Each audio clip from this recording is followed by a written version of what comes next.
Welcome to our third episode of PORTtalk Hong Kong edition.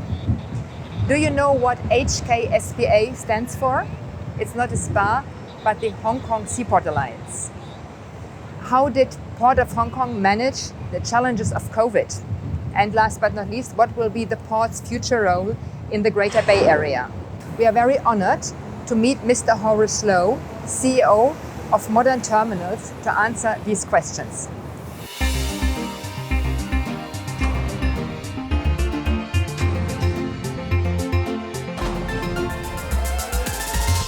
PORTtalk by Port of Hamburg. Good afternoon, Horace. Good afternoon, Anne. Thank you so much for inviting us to your terminal, especially in these challenging times where it's difficult to visit places, and for having us today. And we were lucky to visit Modern Terminals in the last years with high-ranked delegations, visitors from Germany and other parts of the world.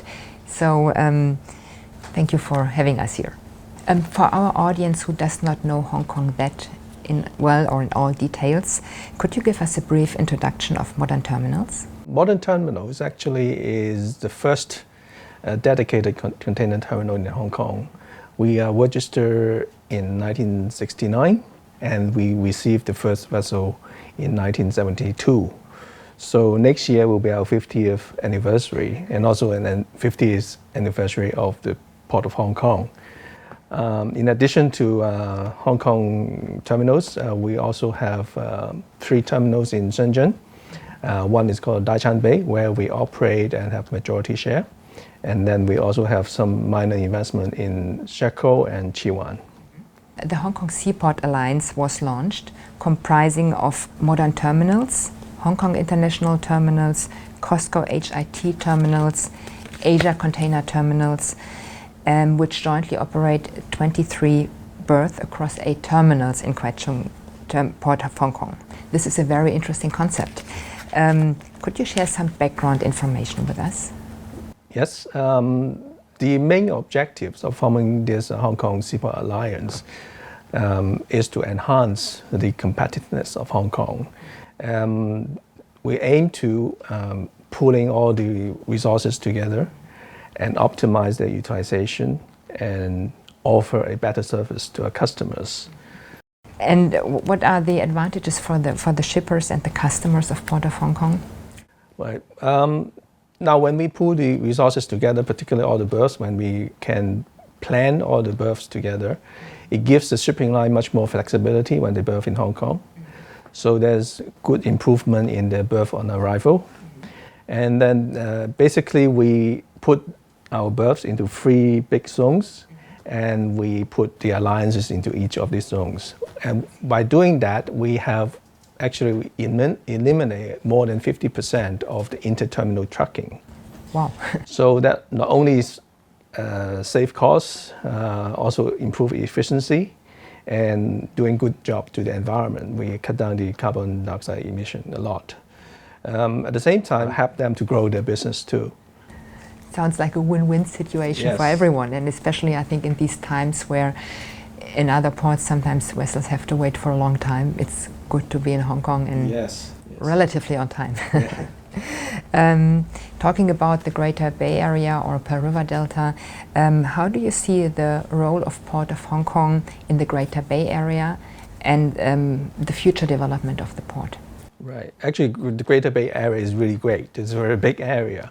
Hong Kong in the past has transformed from an import-export port into a transshipment hub. Together with the other ports across the border in Shenzhen and in Guangzhou, altogether we have like 65 million TEU in this area. So it's a big port cluster. Each of us have our own specialties. Hong Kong, as I said, is a transshipment hub today.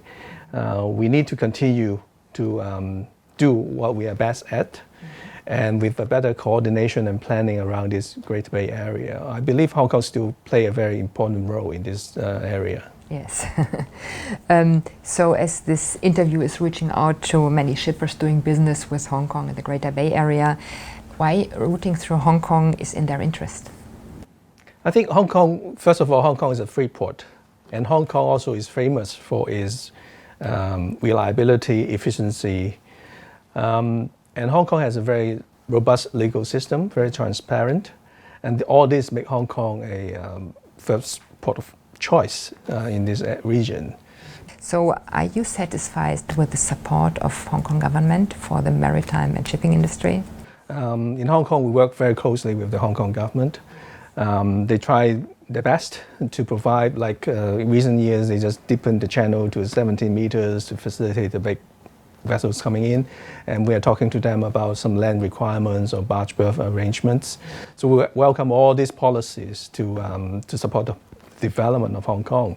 In the years to come, we still need to work with them to make Hong Kong a smart port and make Hong Kong a green port. Today, Hong Kong is operating, the Port of Hong Kong is operating at a very healthy level of utilization.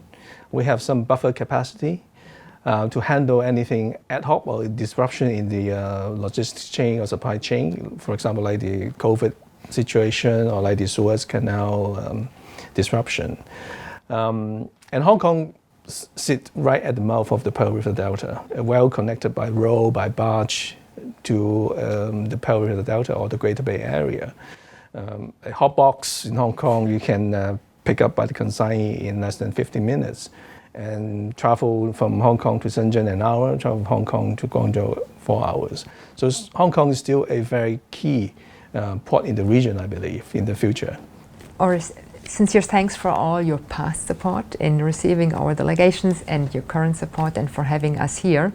And I'm looking forward for the next time we meet, and hopefully again travel will be possible soon. You're most welcome. Thank you very much. Thank you very much.